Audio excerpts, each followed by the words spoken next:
வணக்கம் நண்பர்களே, நான் செந்தில்வேல். இது மரபு செல்வமாம் திருக்குறளை நவீன நோக்கில் நவீன பின்புலத்தில் வைத்து நவீன கவிதையைப் போல வாசிக்கும் ஒரு எளிய முயற்சி.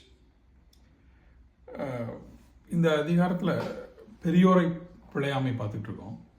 இதில் பெரியோர் யார் அப்படின்னா, நிறைய இடத்துல பவர்ஃபுல், நான் நினைத்ததை செய்து முடிக்கத்தக்க, சில ஒரு குறளில் ஸ்பெசிஃபிக்காகவே வேந்தனை பகைத்துக் கொள்வது அப்படின்னு சொல்லி போச்சிருக்கும். ஸோ பெரியோர் என்பது பவர்ஃபுல் அப்படிங்கிற மாதிரியே இந்த அதிகாரம் வந்துட்டு இருக்கும். அது பவர்ஃபுல் மட்டும்தானா அப்படின்னு நம்ம ஒரு கிளாரிஃபிகேஷன் கொஸ்டினை கேட்டோம்னா, அதற்கு இல்லைன்னு பதில் சொல்கிற மாதிரி இன்னைக்கு ஒரு குறள் இருக்கு. ஏந்திய கொள்கையார் சீரின் இடைமுறிந்து வேந்தனும் வேந்து கெடும். ஏந்திய கொள்கையார் சீரின் இடைமுறிந்து வேந்தனும் வேந்து கெடும். சீர்பவர்கள், அதாவது பெரியோர்கள் என்று சொல்லக்கூடிய இந்த அதிகாரத்தில் பெரியோராக படக்கூடியவர்கள் வெறும் அதிகாரத்தில் இருப்பவர்கள் மட்டுமல்ல, ஏந்திய கொள்கையார்னு சொல்றாங்க. கொள்கையில் உறுதியுடையவர்கள், கொள்கையினால் பெரியவர்கள். அவர்கள் வேறு எதிலும் பெரியவர்களாக இல்லாமல் இருக்கலாம். அவர்களிடம் பவர் இல்லாமல் இருக்கலாம், மணி இல்லாமல் இருக்கலாம், என்ன வேணா இல்லாமல் இருக்கலாம்.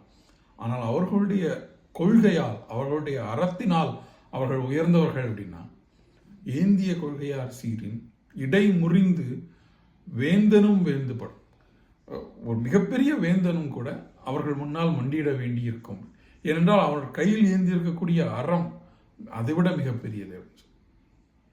இந்த குறளை வாசிக்கும் பொழுது எனக்கு நினைவில் ஒரு நபர் கிரெட்டா தன்பர்க். அவர்கள் ஒரு சின்ன 23 வயது ஆகக்கூடிய ஒரு பெண். 15 வயதில் குழந்தை புரட்சியாளராக அறியப்பட்டவர். ஃப்ரைடேஸ் ஃபார் ஃபியூச்சர் அப்படின்னு சொல்லி தன்னுடைய ஸ்கூல்லேருந்து ஸ்கூல்லேருந்து இந்த உலக நாடுகள் கிளைமேட் இஷ்யூவை கிளைமேட் சேஞ்சை முதல் பிரச்சனையாக எடுத்துக்கொள்ள மாட்டேங்கிறாங்கன்னு சொல்லி கிட்டத்தட்ட ஒரு நேரடியாக ஒரு யுனைடெட் நேஷன்ஸ் அட்ரஸில் ஹவு டேரியூங்கிற அவரோட ஸ்பீச் ரொம்ப ஃபேமஸ்.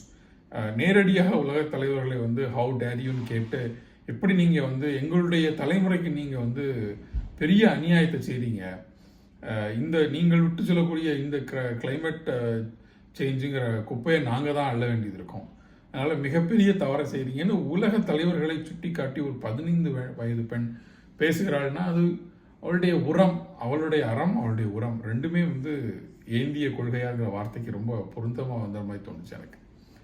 இப்போ கிரெட்டா தன்பர்க் என்ன பண்ணுறாங்க அப்படின்னு சர்ச் பண்ணி பார்க்கலான்னு பார்த்தா, கடந்த ஒரு மாதத்திற்கு முன்னால் கூட காசாவில் இஸ்ரேல் பாலஸ்தீனத்தில் இருக்கக்கூடிய அகதிகளுக்கு, போர்னால் பாதிக்கப்பட்ட மக்களுக்கு உணவு செல்ல விடாமல் தடுக்கிறாங்க. அதற்கு எதிரான ஒரு போராட்டத்தை பண்ணி ஒரு போட்டில் இட்டாலியிலிருந்து நேரடியாக காசாவுக்கு உணவை எடுத்துகிட்டு போக முயற்சி செய்து நடுவில் இஸ்ரேலிய படைகளால் கைது செய்யப்பட்டு லண்டன் திரும்பி வந்த இது இருக்கு. அவருக்கு எதிராக நேரடியாக யூடியூப்பில் அவரை பற்றின நல்ல விஷயங்கள் எதுவுமே கிடைக்கல. தேடினா டாப்பில் இது எல்லாமே ஆன்டி செமட்டிக்னு போட்டு ரிமூவ் பண்ணிடுவாங்களா என்னன்னு தெரியல. எல்லாம் அவரை பற்றி எல்லாமே ஒரு நெகட்டிவ் கனோட்டேஷனில் வரக்கூடிய வீடியோஸ் மட்டும்தான் மேலே வந்திருக்கு. இப்போது நேரடியாக அவருக்கு அந்த பெண்ணுக்கு எதிரான தாக்குதல்கள் நடந்துட்டு இருக்க மாதிரி தெரியுது.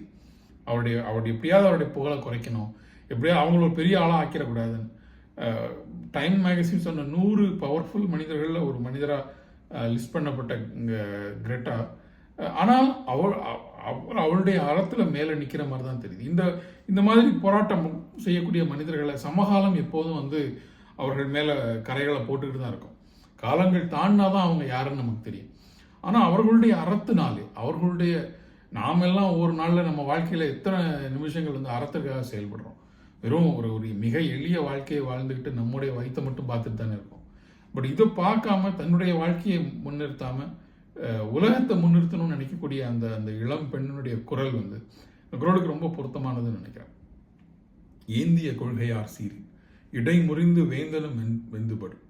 இந்த அரசாங்கங்கள் அவருடைய குரலுக்கு சாய்க்கக்கூடிய காலம் வரும் அப்படின்னு வள்ளுவர் சொல்றாரு. சிந்திக்கலாம் நண்பர்களே. மீண்டும் நாளை சந்திக்கலாம். நன்றி.